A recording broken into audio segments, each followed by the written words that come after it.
Good morning. Morning. Oh, you actually said good morning. It's an honor to be here, for several reasons. I've lived in three places in my life. I grew up in Boston, and I still live in Boston.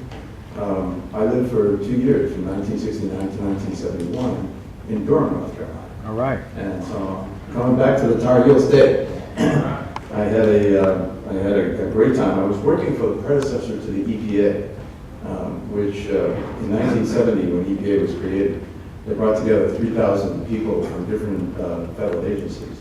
And I was working for, I was in the U.S. Public Health Service, assigned to the National Air Pollution Control Administration, which was part of HEW at the time. I was before they split off education from health and welfare.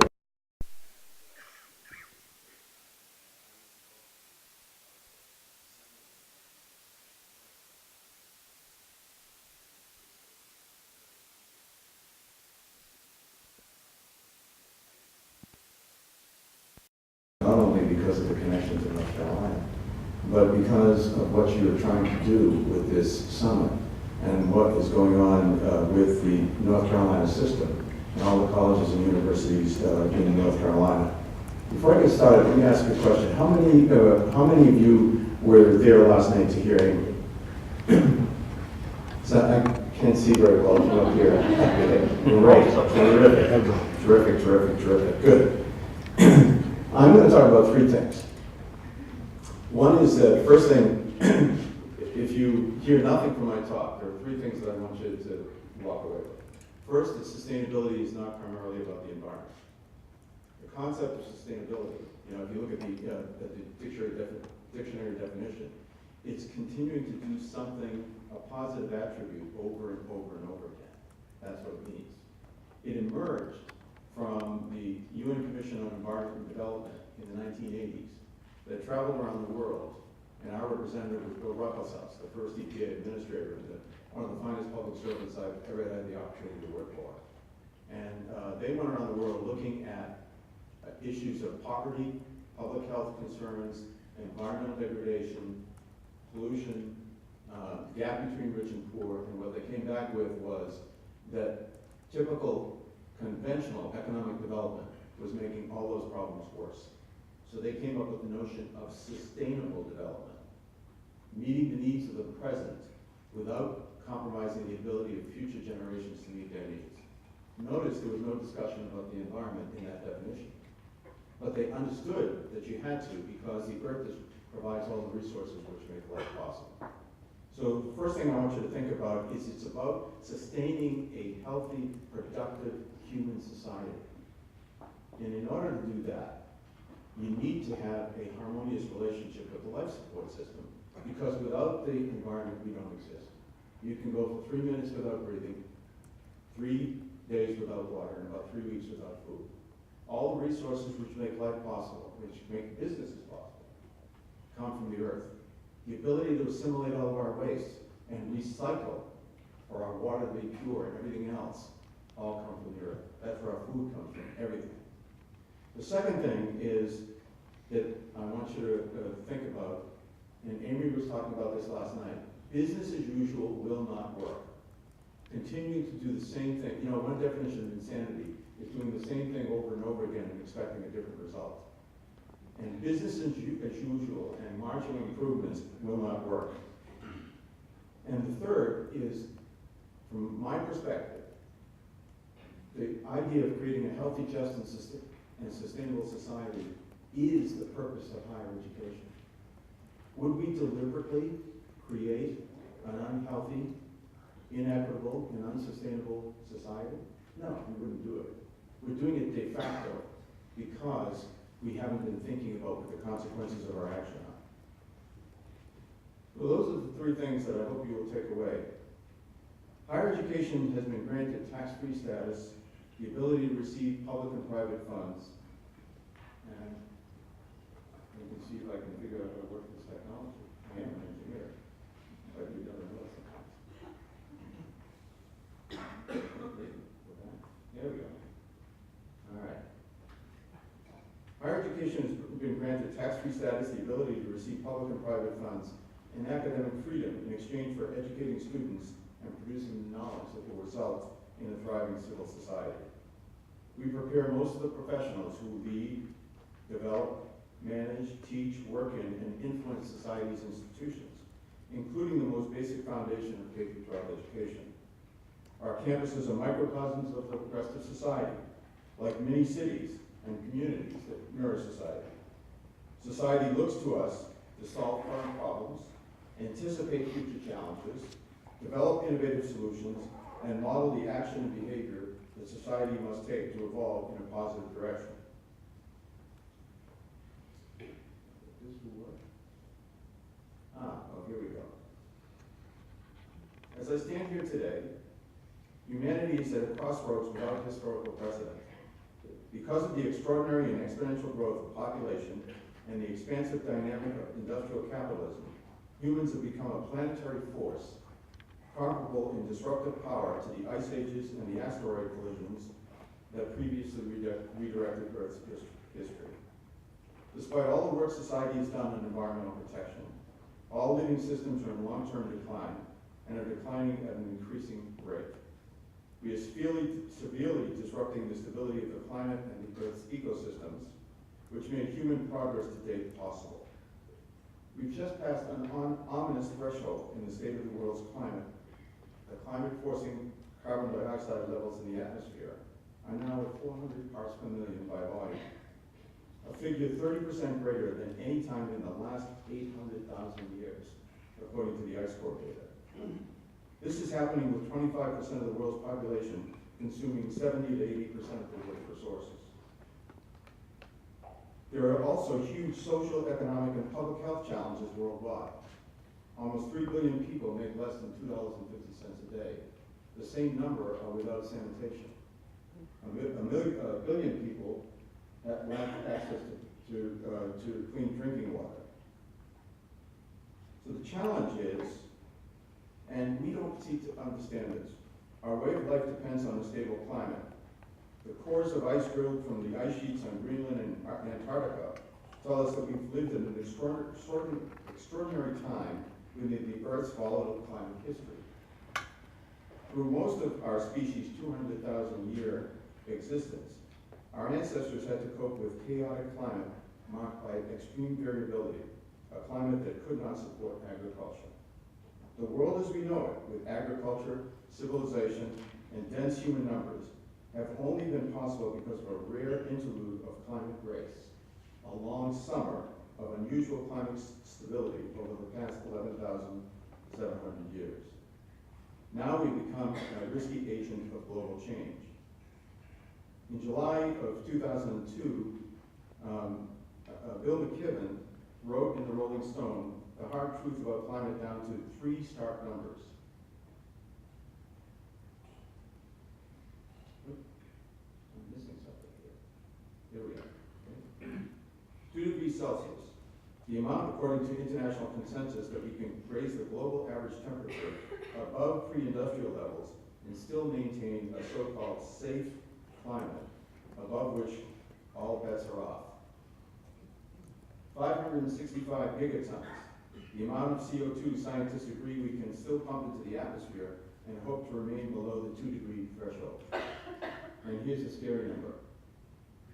2,765, roughly 3,000 gigatons.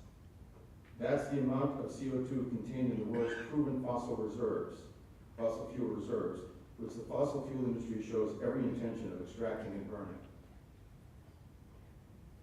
As they said in the Apollo 13, Houston, we have a problem. So, here's some additional numbers. McKinsey Global Institute did a report in the latter part of 2011 and indicated that there will be 3 billion more middle-class consumers expected in the global economy by 2030. There will be an 80% rise in steel demand projected from then.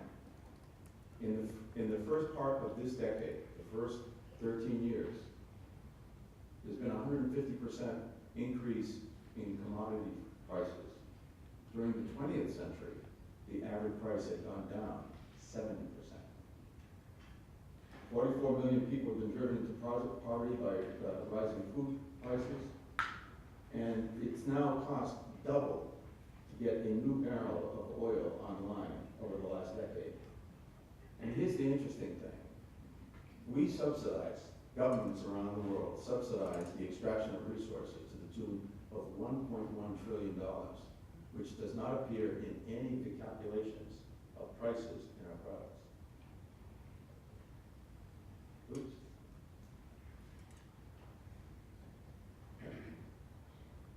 Brian, can I get some help? Because something's happening here. I'm not doing anything. Look what it's doing. I didn't touch anything. It's like a timer. Yeah, there you go. This is called global weirding, right?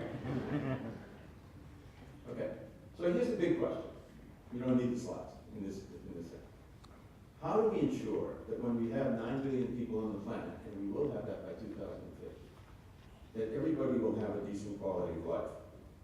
I'm not worried about saving the planet. The planet has survived 5 major biological extinctions in the past. The last was 65 million years ago when the dinosaurs became extinct. The planet will keep on as long as the sun keeps shining. And my guess is that's 2 to 4 billion years or something like that. The issue is what kind of world we are having for humans. And the importance of the human-environment relationship is for the sake of humans.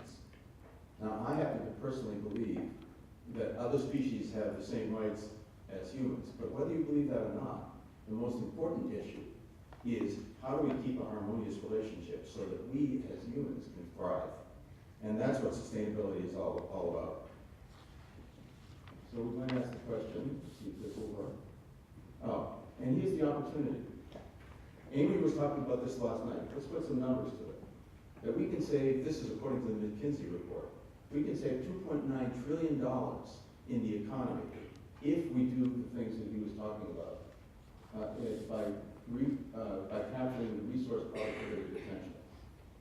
And that 70% of those opportunities, 70%, would give an internal rate of return of more than 10%. That's pretty impressive. So this is the big question. This is what higher education has to ask the question about. We used to think that sustainability is about here's the economy, here's the environment, and here is society. No, it's not. This is the physical reality. There is a biosphere, in that is society, and the economy is in the middle, not at the top. So how do we get here? Well, we have cultural assumptions. And what's a cultural assumption? Things we never discuss because they're automatic. They're just part of the way we think.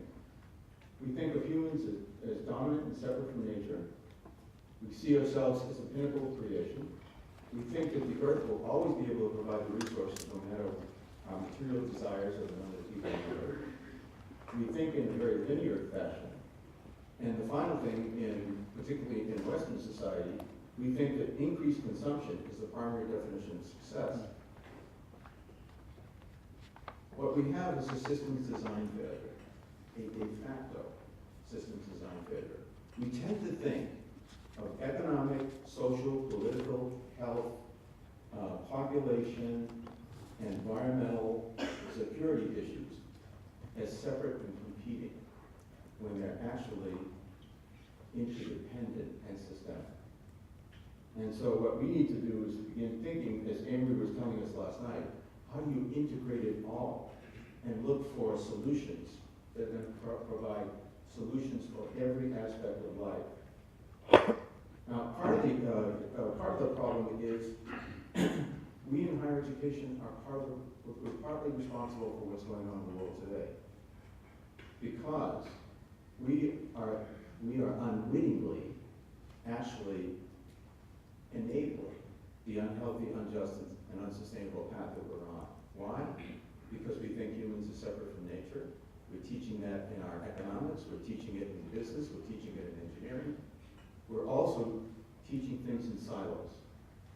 You know, there's a story, the Judeo-Christian story of creation is that God created the heaven and earth in 6 days, and on the seventh day he rested. I'm here to tell you that that's really not true.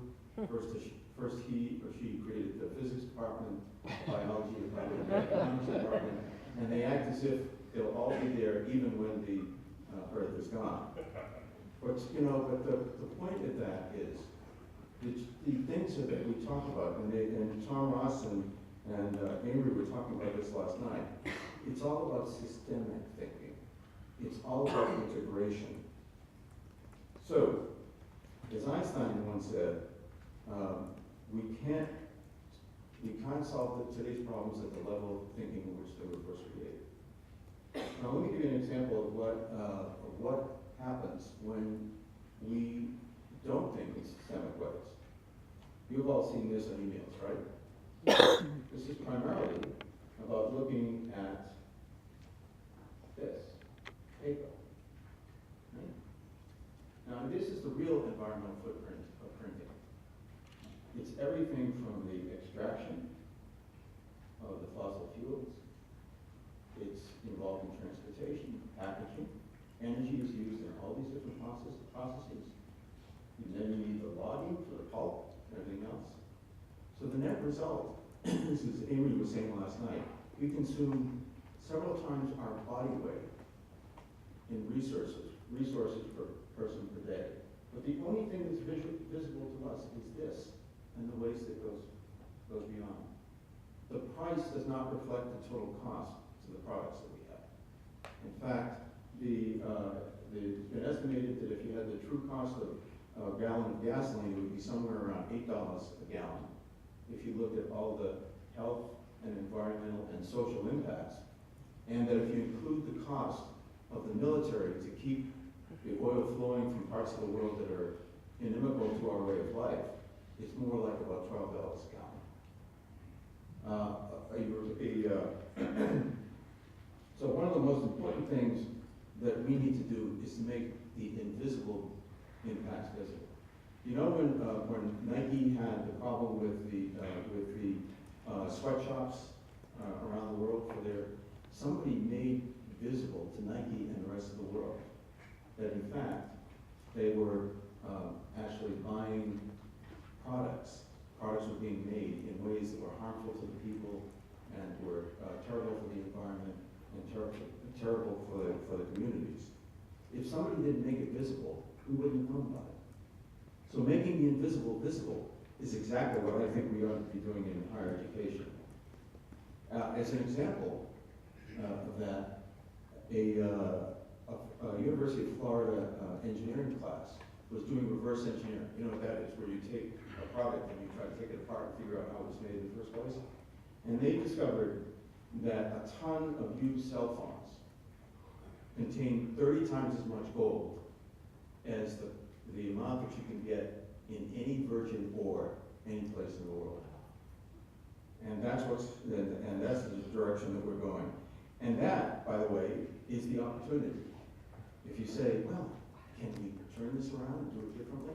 The answer is absolutely yes, because as Amy pointed out last night, only 1% of the resources that actually go into the economy end up as a true product that's something that we can use for the long run. So, the bad news is we're inefficient. The great news is we have plenty of wiggle room.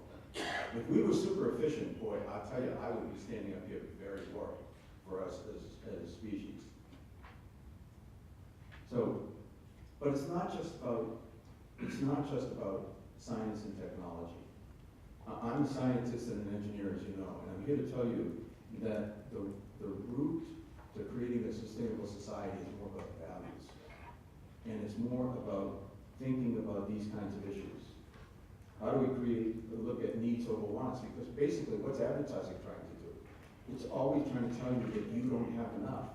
You're not good looking enough, you're not healthy enough, you don't have enough. If you only have it, you're gonna be cooler, you're gonna be smarter, you're gonna be this or whatever. We need to look at needs over wants. And advertising's purpose is to transform wants into needs.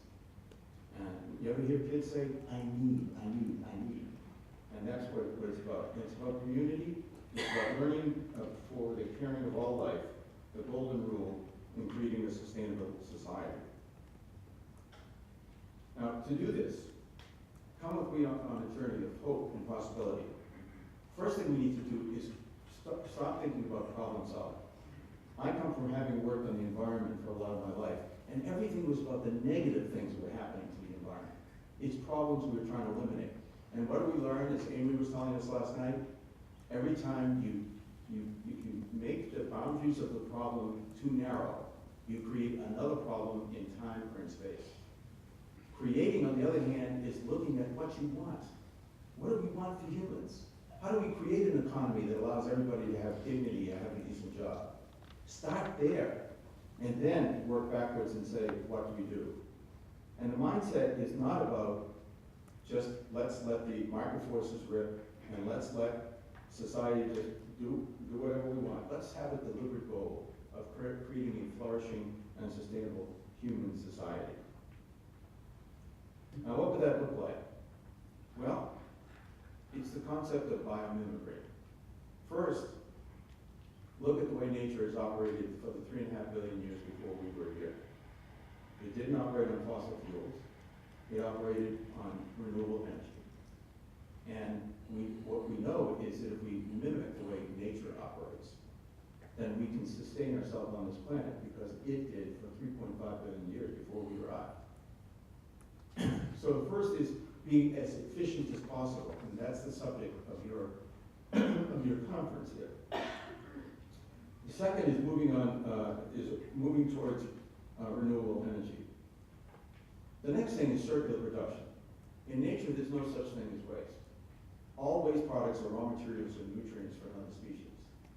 And so we are the only ones that have a linear take, make, waste, and then go back and try to find more resources. Take, make, waste, as if somehow the waste will just go away.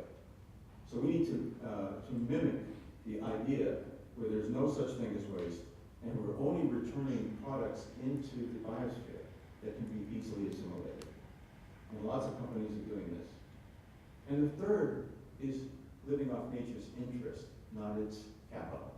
So we're only using resources at the rate that nature can self-regenerate. You only take fish out of the fisheries at the rate that they can regenerate. You only take trees out of the forest at the rate in which it could regenerate. You only take food out of the grasslands and other areas at the rate at which the soil can be replenished and can be safely utilized again, over and over again.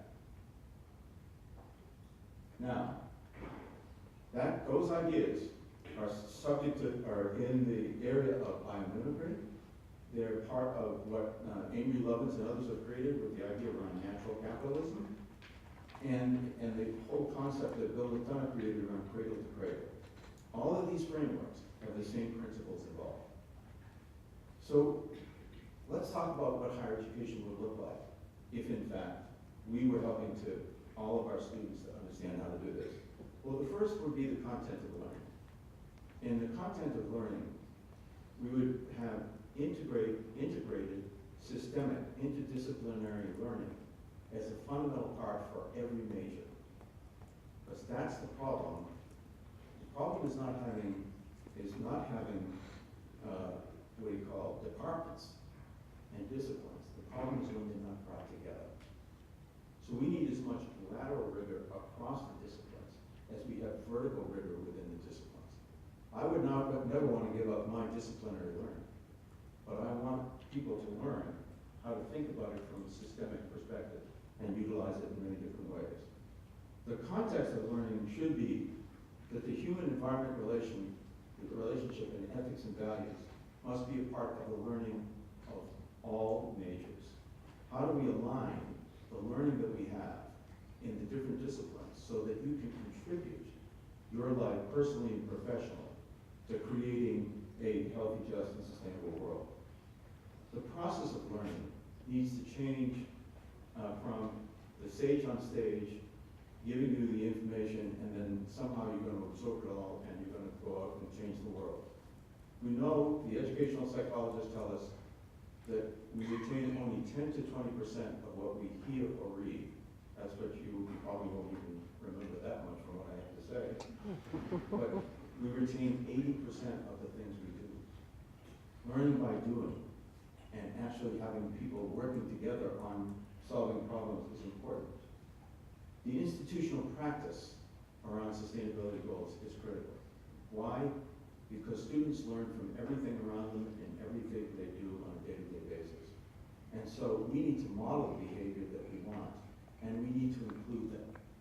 And by the way, I'll get to this in a minute, the incredible stuff that's been going on in colleges and universities, a lot of it has to do with student movements, which have been, from my perspective, one of the most incredible movements since the 1960s. It is tremendous. And it needs to be connected back to the academic piece, as Laurie was saying earlier. It has to be. Because imagine if you had the students working on projects, like redesigning a building. I'll give you an example. I'm a trustee at Green Mountain College in Vermont. Tiny little college, 800 total students, 600 graduates. A very financially poor institution, 3.1 million with an M endowment. Okay? They were going to convert over from their oil-fired heating plant to natural gas. The students went, and they said, they went and did an analysis that they could do biomass and promote jobs in Vermont and save the college money. And the college bought it because the students actually did the analysis so well. They talked to so many of the right experts. They talked with the financial people, and they came back, and now we're running on biomass, and it's saving the college $375,000 a year, and Green Mountain College was the second college in the U.S. to become climate neutral. So that's what happens when you allow the creativity of the students, and we can do much more of that. The other thing that's important is the partnership with local and regional communities. We are now the anchor institutions of economic development in the world. And by the way, there's no other institution that's been designed deliberately, other than the government, to last forever. But that's what the idea of colleges and universities are. We want them around. That's why we have endowments. That's why we think about them for the long term. But now, our focus has to be working with the colleges and with the local communities. Arizona State University, which is the largest university in the country, 77,000 students, is in Phoenix and Tempe. It's in Tempe. It made its business to help Phoenix grow economically as well as becoming sustainable. And now today, Phoenix is a thriving city. By the way, Arizona, as you know, is a pretty conservative state. It has a very conservative legislature. Arizona State gets only 4.5% of its budget from the legislature. And yet, it is one of the leading institutions on economic, social, and environmental sustainability in the country. And that's happened just within a decade. But where there is a will, there is a way, and that's what's happening. So, here's what's so great. If you asked me 20 years ago, what were the colleges and universities that were doing great things on the environment, I could have told you to count them on both hands. Today, I have no idea. The growth has been unbelievable. You have environmental degree programs in every discipline you can imagine. Now you're having broader sustainability degree programs. What the students are doing with everything, from locally grown or organically grown food, making campuses more pedestrian friendly, making them more public transit friendly. All of those things are incredible. The growth is exponential. We don't want exponential growth in the use of resources from the population. But exponential growth in action and thinking about how to create a better world, that's terrific. The challenge is it has not been a systemic part of the institutions. Most of the institutions are still thinking of sustainability as about the environment only, and not about how do we create jobs for as many people, how do we create thriving communities, how do we create fair wages for as many people as possible, and how do we create the opportunity for future generations. So one of the beacon of hope is the American College and University President's Climate Commitment, which I had the privilege of helping to found. And this was an effort, but we did this because with all the things that were going on with HE and with all of the things that were going on all the campuses, it was terrific, but there was no really systemic support. And many of the people that were doing these innovations in the colleges and universities were having to fight with their administrations all the time. And they felt like there were always these constraints. And so we went to a dozen college and university presidents and said, the climate issue is so serious.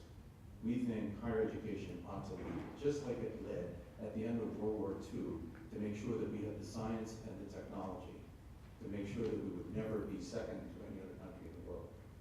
And so we asked them if they would make a public commitment to actually measuring the greenhouse gases, coming up with a comprehensive, accountable plan for becoming climate neutral at their own rate. Since every institution is separate, we said we would be hard on the goal, but soft on the process to get there. And so we started with 12. It was led by presidents and chancellors, and today we have 672 colleges and universities in all 50 states, and about 1/3 of the student population. And by the way, we have historically black colleges, we have tribal colleges, we have community colleges, we have some of the elites, we have the entire University of California system. They have to come up with a national plan for climate neutrality and for transforming the educational experience to say exactly what Laurie was saying earlier. And that is that we need to be sure that the students know how to, when they graduate, how to do this in whatever they're doing with their work. That it has to function on research and education and public accountability. All the plans are publicly available, and the reports are every 2 years in progress. And it's that accountability that I think is critically important. Here are the signatories in North Carolina, 23. If you're from any of these universities, could you stand up?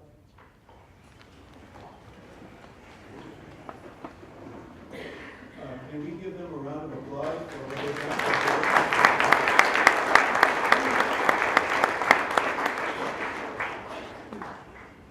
Let me explain what's significant about this. First of all, we are the only sector in society that has made a commitment to doing what's actually scientifically necessary. And as President Trump said yesterday, last night, it's difficult to become climate neutral. We don't know how to do it. But if we don't try to figure out how to do it, who will? What's our job? It's to be the innovators, to try things. And if we fail, it's okay. It doesn't destroy the economy.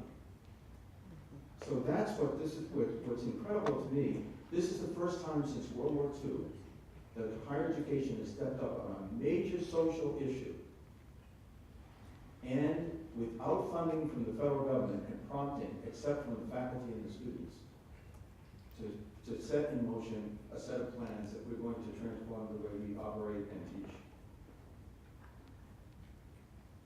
We started in 2006. You can see the total number of signatories. But that's interesting. There's this blue line. All these greenhouse gas inventories submitted. Why do we have more than we have in other schools? Because every 2 years they update their inventories. And to me, this is progress.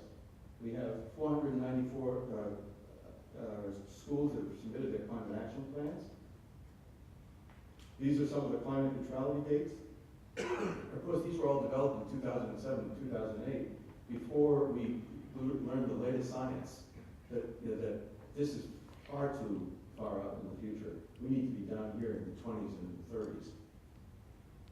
In the first 6 years of the first 5 years of the commitment, during the worst economic downturn since the Great Depression, the schools that have made this commitment reduced their greenhouse gas emissions by 25%, while they were all building new buildings and expanding and growing. That is incredible. The rest of society was increasing emissions. We were going down. We're doing our job. Here are some of the savings. And the more important one, the savings you would expect. You know, if you're going to reduce the use of resources, you're going to probably become more energy efficient. You're going to save a lot of money, as Amy was demonstrating last night, and you demonstrate here in your colleges and universities. I think the bottom line is more interesting. This is the new money that would never come to the universities if they weren't pursuing the sustainability agenda. And that's for 136 of the schools. One of the innovations that has been developed by a group called the Sustainable Endowments Institute, a sister organization of ours, is the idea of green revolving loan funds, where you take some of the money that you have, that instead of, you can take it from endowment, you can take it from operations, you can take it from a number of areas. But they created these revolving loan funds, which are only for projects that will go well beyond the regular codes for energy, and that will have significant reductions in greenhouse gases. And over the last decade, 76 institutions have had an annual rate of return on this money, 28%. And here are some of the examples of some of the different schools, like Weber State, University of Denver, University of Vermont, which just put in a $13 million fund for their cash reserves with a guarantee of 5%, which is much better than you can do with cash reserves anywhere in the market right now. And this is one of my favorite slides. This is the risk index, the year-to-year volatility of different kinds of investments. T-bills, long-term corporate bonds, common stocks. The more you go to the right, the more volatile it is. And here's the average annual return. Energy efficiency, one of the lowest risks and one of the greatest payouts. And we just scratched the surface, as Amy was talking about last time. And here's a couple of examples, not in North Carolina purposely.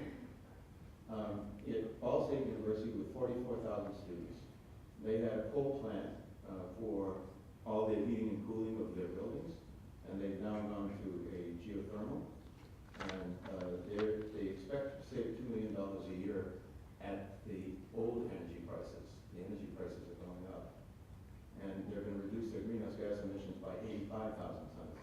So that was a mistake. Butte College in California, they're completely off the grid with solar.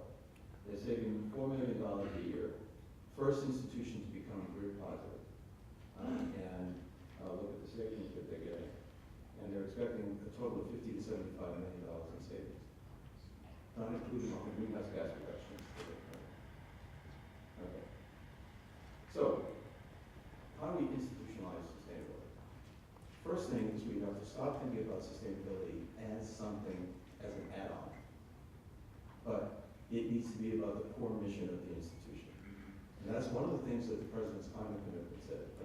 President Ross said to me, once we signed the President's Climate Commitment at Davidson, all of a sudden, and we said we were going to be serious about implementing it, all of a sudden I was able to gather the senior administrators, the faculty and the students, and they started working together to make it happen. And he said it was transformational for the institution. He's a big fan of this whole agenda. You need to make it integral to the academic and the campus master plan.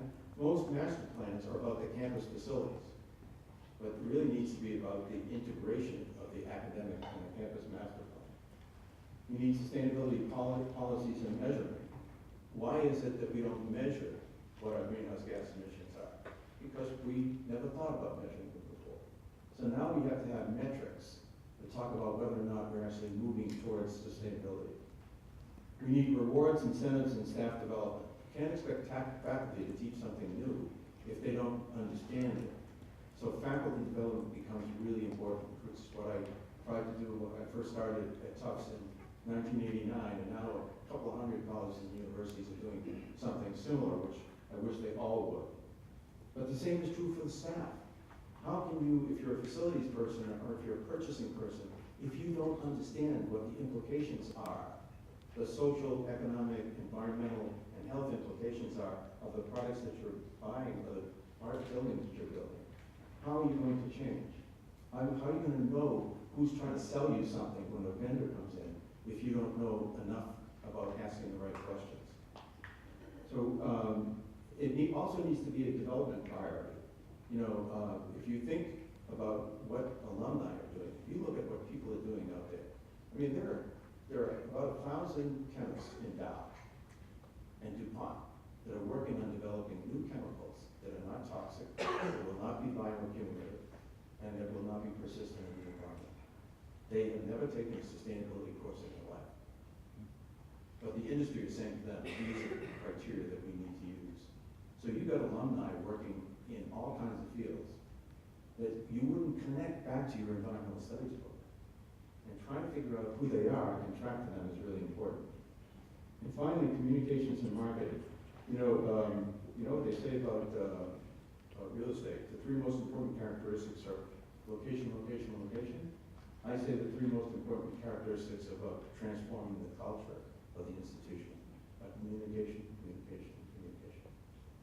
And of course, collaboration with other sectors. So, let me conclude by saying the following. Some have argued that achieving climate neutrality and sustainability is too hard or impossible, and that the President's climate commitment is not practical or possible. What we must do is make the impractical or seemingly impossible inevitable. So there's two things. Making the visible impacts of our daily lives visible, and thinking about how do we make the impractical or seemingly impossible inevitable. That's what Avery inspired us to do last night. The earth doesn't recognize how hard it is for us to change. It will respond to the physical changes we cause on its own schedule and in its own ways. It doesn't have the cognitive ability to decide to wait for us to figure out how we can change to preserve our way of life and ourselves. Richard Cook, a former president of Allegheny College, when he was talking to some other presidents who were trying to decide whether or not they should join the president's climate commitment, he said, I liken his pledge to Kennedy's promise to get men to the moon and back within the decade. Neither he nor a cadre of engineers and scientists knew exactly how this would be accomplished, or if indeed it could be. But by making a bold pledge to accomplish a strategically important end, it spurred attention, resources, talent, and urgency to a lofty goal that would be difficult to attain. The collective voice of higher education can spotlight our sincere concern and commitment to action in ways that few, if any, other sectors can. We have largely provided the research that has highlighted the climate concern. We can also provide many of the solutions. And if the colleges and universities don't lead, who will? So I leave you with this thought. It's all about leadership. And it's not just about leadership by the presidents and the business officers and the trustees. Peter Senge has a very elegant way of talking about leadership. It's any group of people who come together to create a different reality. But to create a different reality, you have to help people see that the current reality isn't going to work, continue to work. And so, what the students have done, and they'll hear from the student panel next, what the students have done in all the colleges and universities has been dramatic. And when we first started the President's Climate Commitment, we had the first 300 schools that had signed on. We surveyed the President and said, why don't you make this commitment? And there was an equal number saying that it was the faculty and the students. And when we asked about the students, they said two things. One was the students were pushing them to do it. But the more important thing, from my perspective, was they said, we're doing it because if we are all about students, and we are not helping them prepare for a life that will be a productive and vibrant life for them, then we're not doing our job. It was, as one of them said, my concern is for the students, their children, and their children. And that's what we're about, and that's why we have to transform the way we operate and the way we teach. Thank you very much.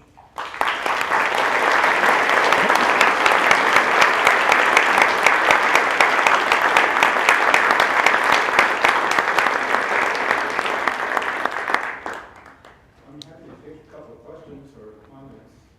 I can't see you, so please identify yourself if you do ask questions. we have time for a few minutes for questions? One or two questions? One or two questions? None? Nobody thinks something? Here's one. Go. There's one right here. Yeah. It's great to see there are so many institutions already that have signed on to the ACU PCC. Yeah. More than I had expected, but obviously there's still some more in our state and others that haven't signed on yet. What could you say about, what can help them, support them to take that step? What kind of obstacles may be in their way? That sort of thing. Well, a couple of things. First of all, there are a number of schools who wouldn't sign the commitment because, for one reason or another, some of them were afraid of the public accountability. We had actually a couple of these schools say that we don't hold ourselves accountable to anybody but ourselves. So you had some of that going on. But those same schools, many schools, even though they haven't made the commitment, they haven't signed the commitment, they're actually doing a lot of the work. The problem is that if you don't have a real measurement to go for, it's easy to get involved in doing just activities. Geez, this makes me feel good. I've reduced my energy consumption by 20%. So I can just continue I can feel good about myself and continue to do stuff. That's why the USGBC was created, because of what a lot of people call those greenwashing. So there are a couple of things. One is that Second Nature supports colleges and universities to help them think about how to do this. We have a very active website and a lot of resources available.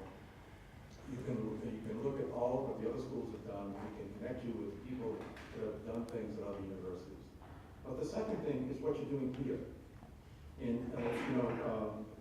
Every institute, you can't ask every institution to reinvent the wheel. So I think one of the most exciting things about what's going on in North Carolina is this is the first system, other than the University of California system, that is really trying to work collectively to support all the schools to begin to make these changes. So this is very exciting to me, what you're doing here. The one thing I would say is, in a sense, it doesn't matter what one individual institution does. What we have to do, this needs to be something that every institution does. Because, if you look at those numbers, I didn't make them up. If you look at those numbers, there is no way that we can provide a decent quality of life for everybody on the planet. And if you can't provide a decent quality of life, you're not going to have peace and security. It's very simple. The Defense Department now thinks that the major threats to the security of the United States happen to be climate change and poverty in the developing world. That's what they say. They put that in their quadrennial review for the Defense Department. So this is not an issue about something that you do just because you think it's good, you want to be a greenie. I started out in all of this because I couldn't go swimming in Boston Harbor when I was a kid. I lived right on Boston Harbor. I couldn't go swimming, we couldn't go climbing anymore. And I came from a blue-collar community. And it didn't seem right that we couldn't utilize the resource that was right there in our backyard. I mean, I could walk there in a quarter of a mile, I could get down, but I couldn't go swimming in Boston Harbor because of that. And that's not right. So we're talking about really decency and equality of life. And by the way, many businesses see this. The businesses that are involved in supply chain management these days are amazing. I mean, Walmart, is requiring all their 67,000 suppliers to measure their greenhouse gases and the amount of packaging, and they've set goals for them to reduce, and if they don't, they won't be a Walmart supplier in the future. And that's going on in lots of places in the marketplace right now. And yet, are we teaching that in the colleges and universities? The answer is no. And so we're behind. We need to be ahead. We need to flip this around and we need to be ahead, not behind. Thank you very much.